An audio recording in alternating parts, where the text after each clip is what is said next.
Hi friends, ఈరోజు మా అబ్బాయి చేపలు తీసుకొచ్చాడండి. చేపలు కొంచెం చేయమన్నాడండి. ఏమైనా చేపలు చేయటం పెట్టినానంటే మమ్మీ ఎవరు చేసేవాళ్ళు కనపడలేదు, నువ్వే చేసుకోమన్నాడండి. అందుకే చేపలు కట్టి పెట్టండి, రెడీ చేసుకొని చేపలు బాగు చేస్తానండి. ఏ టైం అయితే తెలియదండి. ఇదిగోండి చేపలు ఈ విధంగా బాగు చేసుకొని చక్క ఉప్పు పసుపు కారం వేసి కొంచెం ఆయిల్ వేసేసి కలిపేసి ఫ్రిడ్జ్లో పెట్టాను. ముక్కలు పడతాను పెట్టాను. ఇదిగోండి ఉల్లిపాయలు పచ్చిమిరకాయలు పోసుకొని మిక్సీ పట్టుకుందామండి. దాని తగ్గని చింతపండు, దగ్గర ఎల్లిపాయలు, అల్లం కూడా ఇందులో నీళ్ళలో వేసుకున్నానండి. అల్లం నీళ్ళలో వేసాను. ఇదంతా మనం ముక్కలుగా పోసుకొని మిక్సీలో వేసుకొని చక్క మెత్తగా గుజ్జుగా పట్టుకున్న తర్వాత మనం కూర చేసుకున్నామండి. కూర పులుసు పోసి కలపాలి కదండి. ముందు మనం ఈ విధంగా పోసుకొని మిక్సీ పడదామని చెప్పి చూపిస్తున్నాను.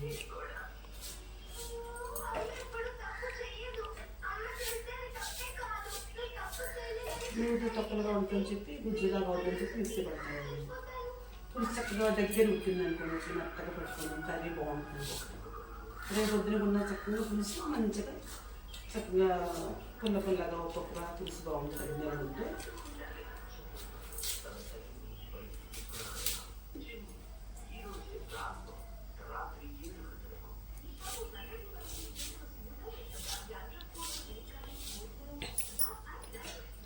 ఈ కాలంలో కూడా కత్తిపీట వాడతారు అనుకుంటారు. మరి నేను ఎక్కువ కత్తిపీటతో చేసుకుంటాను. నైఫ్తో కూడా వచ్చు కదండి. నైఫ్తో లేట్ అయిపోద్దండి, మనం పనులు చేసుకోవాలి కదండి. కత్తిపీట చాకులతో లేదా ఆనలు చూసుకుంటే పని అవుతుంది మనకి. దాన్ని నేను ఎక్కువగా కత్తిపీట యూజ్ చేస్తాను, కూర్చొని చేసుకుంటాను.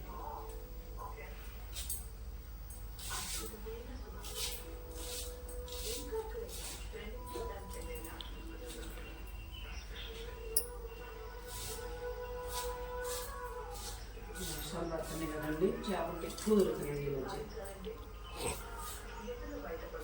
ఇది కూడా అల్లం కూడా ఈ విధంగా పోసేస్తుంది. అల్లం ఇట్లా మట్టి ఉంటుంది, అంత తెచ్చుకుంటుంది.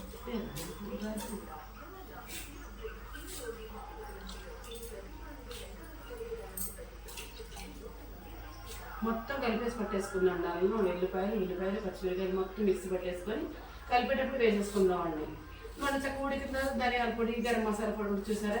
కొంచెం గరం మసాలా కాదండి, ధనియాలను లవంగాలు చెక్క కలిపి అంతవరకు నేను వేస్తానండి, వేరే ఏమి వేయనండి. ఎల్లిపాయ తక్కువ ఉడకదండి ఒకసారి.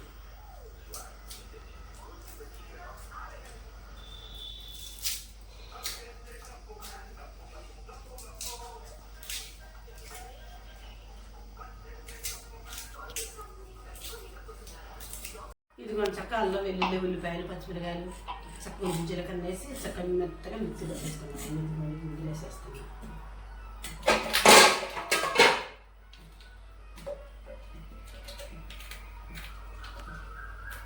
చక్కగా మెత్తగా పట్టాను. చక్కగా ఇవ్వండి, చక్కగా మంచిగా తీసుకున్నాను. రెడీగా ఇవ్వండి చేప ముక్కలు. కొంచెం మంచి పట్టం కదా, మంచి ఉండటం కోసం ఫ్రిడ్జ్లో పెట్టాను కదా, బతి గట్టిగా ఉందండి.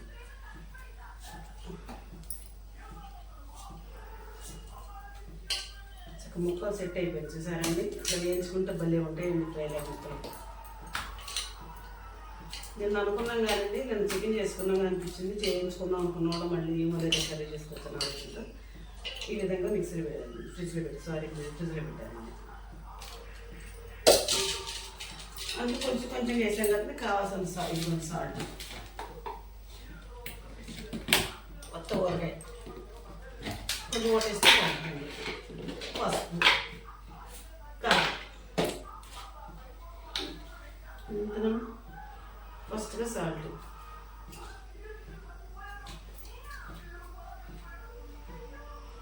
కారం, పసుపు, కూరగాయలు వాటర్. ఇదిగోండి పసుపు ఉప్పు కారం అన్నీ చెప్పేటప్పుడు కన్ఫ్యూజ్ పడ్డాను, కొంచెం కంగారు పడ్డానండి. కొంచెం సాయంత్రం సమయం అయింది కదండి, పొలం నుంచి వచ్చేస్తాను. అంత కర్రీ పెట్టకపోతే ఏంటని చెప్పి కంగారుగా పెడుతున్నానండి. తప్పులంటే క్షమించండి. ఉప్పు పసుపు అనేసానండి, సారీ ఏమనుకోవద్దు. ఇదిగోండి ఆయిల్ వేస్తాను. ఇదిగోండి మంచిగా ఇలా కలుపుకుంటామండి. మొత్తం అన్నీ కలిసినట్టు కలుపుకుంటే చక్కగా బాగుంటుంది. నేను ఈ విధంగా పెడతానండి. మరి మీరు ఏ విధంగా పెడతారు నాకు తెలియదు కదా. నేనైతే ఈ విధంగా ఎప్పుడు మా అమ్మగారు చిన్నప్పుడు నేర్పిన దగ్గర నుంచి ఇదే విధంగా మేము మా ముగ్గురు అక్క చెల్లెలు కూడా ఇట్లాగే చేస్తాము చేపల కూర.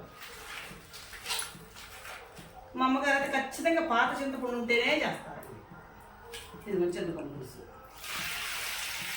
సరిపడ ముందుగానే తీసుకుని రెడీ ఉంచుకున్నానండి. చూసారండి, ఇదిగోండి ఈ విధంగా మనం చక్కగా పెట్టేద్దాం గ్యాస్. ఇదిగోండి ఈ విధంగా మనం కలుపు రెడీ ఉంచుకున్నాం కదండి. దీని చక్కగా గ్యాస్ పొద్దు పెట్టుకున్నామండి.